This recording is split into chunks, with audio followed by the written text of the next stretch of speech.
Welcome. My name is Hafiz Amaker. Today on Listen Up, we will be interviewing Dr. Cheryl Wise about what's normal. Dr. Wise received her PhD in counseling psychology from Temple University and has spent her life in the Philadelphia area. She has been a therapist for 8 years and is currently working with adults, teens, and children at a community mental health center in Philadelphia. Dr. Wise works as a therapist in Plymouth Meeting. She will begin seeing private clients in Norristown soon. Dr. Wise works with people experiencing a wide range of concerns, from temporary issues such as career decision making and issues of grief and loss to more ongoing concerns such as depression and anxiety and reactions to trauma.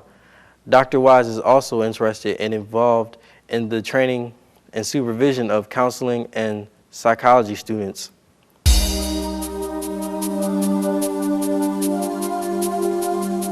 What's up, guys? I'm Eduardo, and I'm here with Dr. Cheryl Wise. We're going to be discussing what's normal today. How you doing? Good, thank you. Now, well, in terms of like appearance and like what is normal, like I think people are often like confused as to what being normal is, since we all see ourselves unique in some way or another. Yeah. Well, the first thing I would say is that normal is a math term. Normal is if you took a gigantic group of people and then saw, if you have 100 people and 75 of them kind of fit into a certain way, then they would be considered normal. And then the people that are more on the other ends of what's in the middle would be considered not as normal. So really, it's just an average of something that's happening in society, whether it's what people are wearing or how long people's hair is or what kind of things people are saying. So normal is, the word relative is what I would use to describe it most. Does that make sense? Yeah, I understand. So am I normal? Are you normal? Basically, we'd have to put you in a group of 100 other people that are somewhat similar to you in terms of age and where you grew up and perhaps all the other students that you're going to school with, and see whether you seem to fit in or whether you seem to be somewhat different from what's kind of average. For example, you're wearing jeans. How many people in school today you think are wearing jeans? Good question. I would say a lot. Probably a lot. So maybe the jeans are normal. But how many of your peers are wearing ties today? Oh, yeah, all over the place with this one. Now, like, as a teenager, like, I think that we're in a different state of, like, emotions, Is it normal to be depressed often at this age? Do you get a lot of clients or whatever that are depressed around, the teenage age bracket or whatever? Being a teenager comes with a lot of stress and a lot of change, and most importantly, a lot of trying to figure out who you are. So it is very normal to have symptoms of depression, but it's not normal to be fully depressed. So symptoms of depression are things like feeling sad, feeling down, feeling blue, sometimes feeling like you're not good enough or feeling guilty about things. Everybody is going to feel those things to a certain extent. When it gets to the point where it's happening every day for a couple of weeks, or when it's really bad, when you're really starting to wonder if life's worth living at all, or you're thinking that you want to end your life, that's when you've gone into something more like depression. And that's not as common, but very important and very serious. Do you think a lot of people struggle with depression? Depression's one of the most common things that people go through that's considered a problem. It's not normal when it reaches the level of depression, but it's something that will probably happen to a really good percentage of people throughout their lifetimes. Maybe about 20% of people will go through a significant period of depression where for a couple of weeks they feel down and blue and are really having a hard time getting through things. So, and that's actually one of the ways that I help people understand, like, is this normal what I'm feeling, or is this a problem? So you can really ask yourself a couple of questions. The first way that we look at it is called, is this causing significant distress? Meaning, are you worried about you, or are other people worried about you? You kind of stop and think, wow, this isn't getting better. The other way that we look at whether or not something is normal or whether something's becoming a problem is whether it interrupts your functioning. So if you're usually someone that goes to school, calls friends, goes out sometimes, if it's becoming hard to do those things, then that's gone over the line and starting to become a problem. Okay? And that's true with depression, it's true with anxiety. A lot of people, for example, probably about 50% of people will have what's called a panic attack in their lifetimes and still be considered normal. And it will be something that maybe happens once and never again. A smaller group of people will have panic attacks on a more regular basis. And then that becomes something that's a problem, because if you're having panic attacks more regularly, it's going to interrupt what you want to do with your life. It's hard to go to school if you're worried that you're going to have a panic attack. Yeah.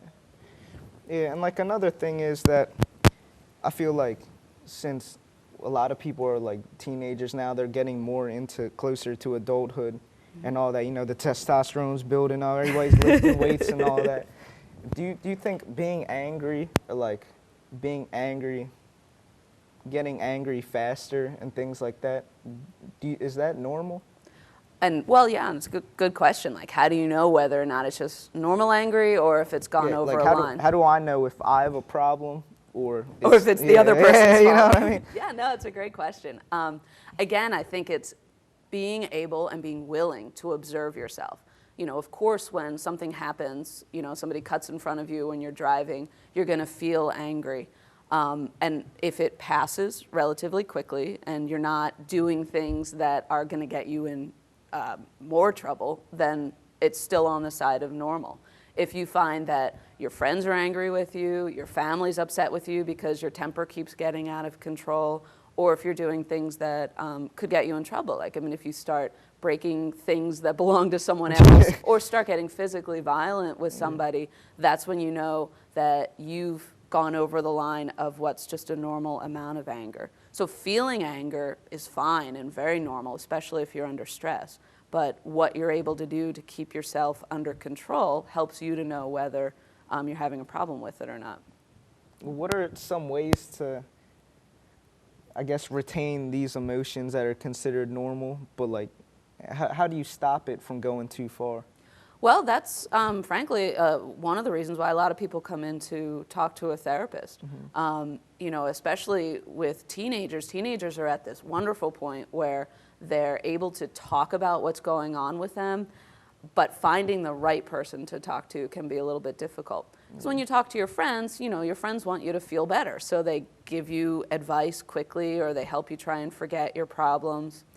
Sometimes parents are a great resource, and sometimes they become really worried about you if you're talking about things that are you know, a little frightening to them. So that's where sort of a therapist can be helpful, because their job is to listen and help you understand what's going on for you. And I've noticed that a lot of people are able to talk about things that they're embarrassed about, you know, especially if you're talking about like anger and things that you've done when you're angry that you don't want to admit to people. It's so much easier to tell someone that you know isn't going to judge you or yell at you or make you feel, you know, even worse about yourself that you already do. Yeah, and like you talked about speaking to parents or friends. Do you think when the person that is experiencing these emotions is expressing themselves, do you think they're worried about the other person looking at them as not being normal? Like oh, absolutely. Yeah, and the word there is stigma, and it's something that happily is starting to change in the world, but when you have something going on for you that's different, that feels like it's not normal, it's hard to say that to the people in your life, because you don't want them to look at you like you're crazy or like you've lost your mind, which is really a shame, because then it can make it much worse not to be able to share that with somebody. Another example is, I'm sure you've heard, you know, there are people who sometimes hear voices or hear a voice that's not there. That actually happens maybe once in about, I think it's somewhere between 40 and 50% of people at one point in their life will have an experience where, you know, they maybe hear someone call their name, but nobody's there. And nobody likes to admit something like that, because there are people, a very small percentage of people, that will have that as a symptom their entire lives. But if it's something like that that's happening, it's likely when you're under a huge amount of stress and a huge amount of pressure, and you really could use someone to tell about that. But people do find it hard to tell their family and friends then because, oh, you're going to think I'm crazy. You're not going to want to talk to me anymore. So yeah, that's where, and again, the idea of stigma is that people then look at you a certain way. But yeah, my recommendation is find someone that you trust or someone that knows about these things to be able to confide in that person.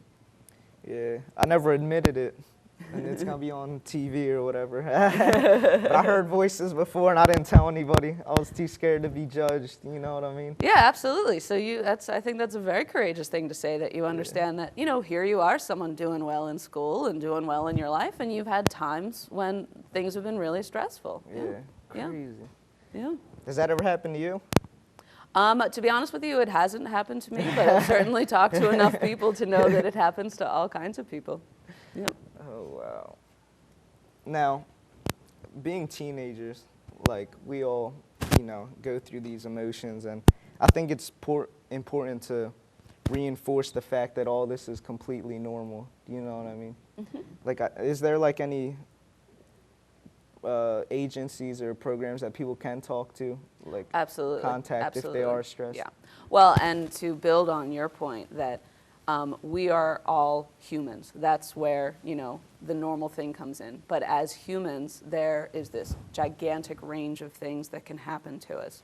And of course, as you know, and as everyone knows, that can mean that there are certain people who have medical problems. I mean, there's a very small amount of people who get serious and lifelong problems, whether it's, maybe something like asthma that's fairly common, something like cancer that is a little more rare but certainly serious.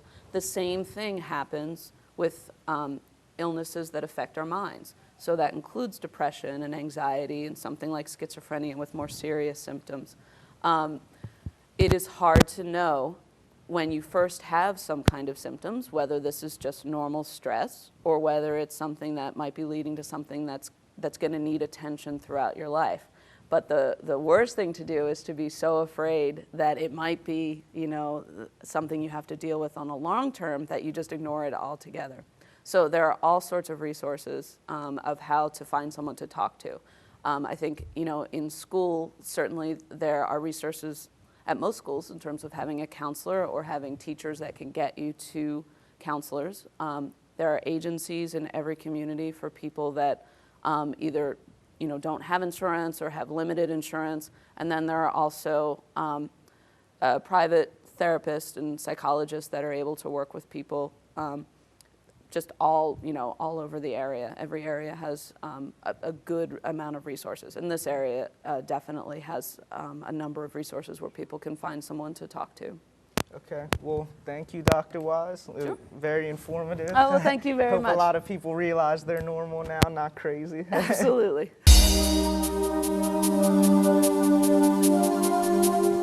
Hi, I'm Jasmine Bowens here with Kiera Clary, Rachel Malinero, and Nate Prowitz on Let's Talk to talk about what's normal, or what we not define normal, but what we think normal is. To me, there's no actual unique way of being normal. It's basically being yourself. What do you have to say about that, Rachel? I think being normal is just being unique, and there's no certain way. Like, some people think that another group or person isn't normal because of what they wear or how they act, but in turn, they might say that the other person is abnormal also, just because they said.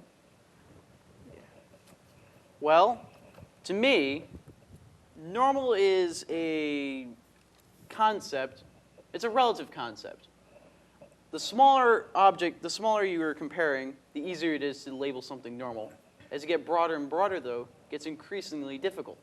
For instance, my left index finger here is composed of all the exact same bones, flesh, material, everything that an average finger is made out of.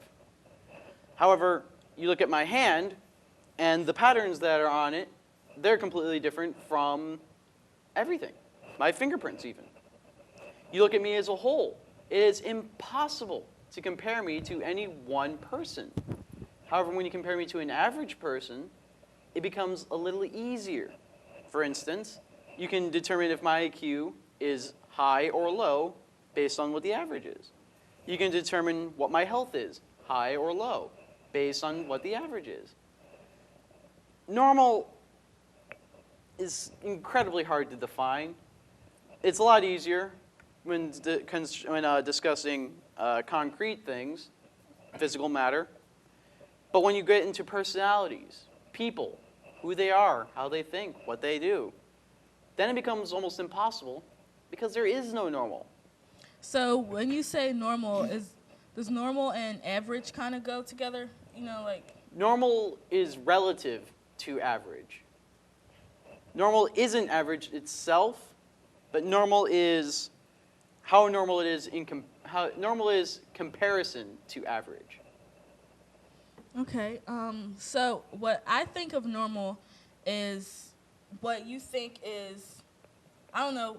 I don't mean like I don't know how to put it into words. Like normal might be what your group of friends might think is okay, but then to another person it might be I guess Not abnormal. Yeah. Like, I think everyone has their own way of being normal. Normal can also be an opinion.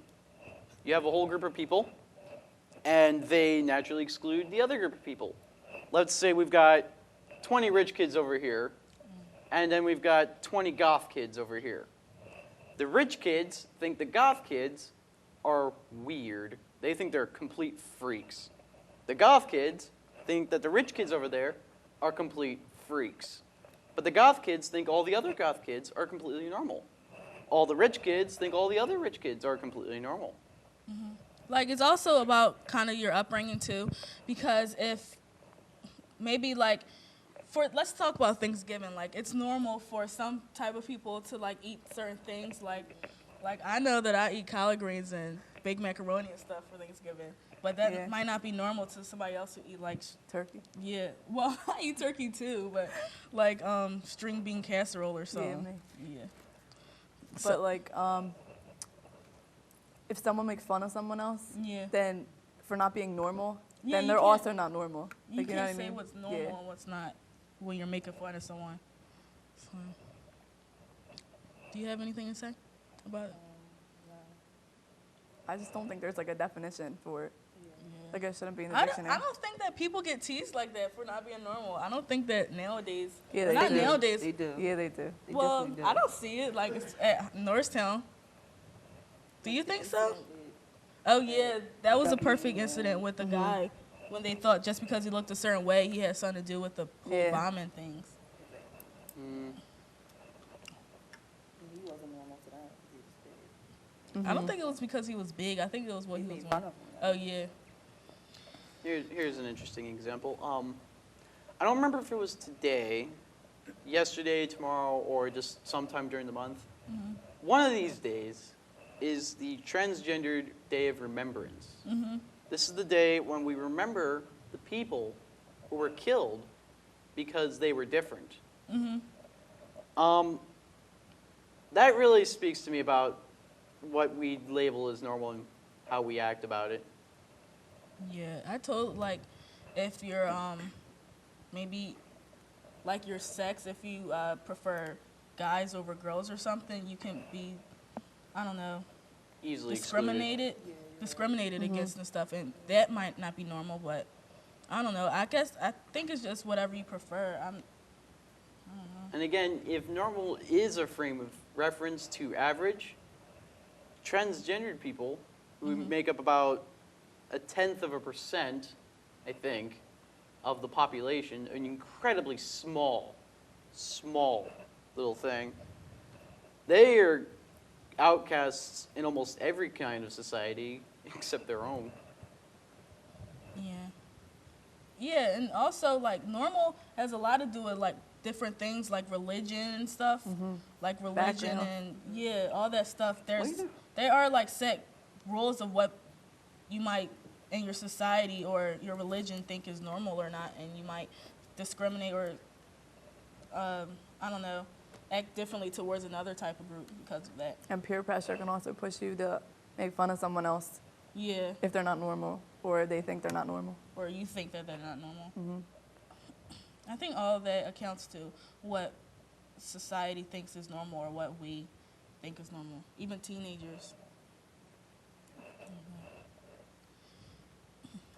Any closing statements? How we act can be labeled normal. How we think can never be labeled normal. That's great, Nate. So thank you, Shane. And we're finished our segment on Let's Talk.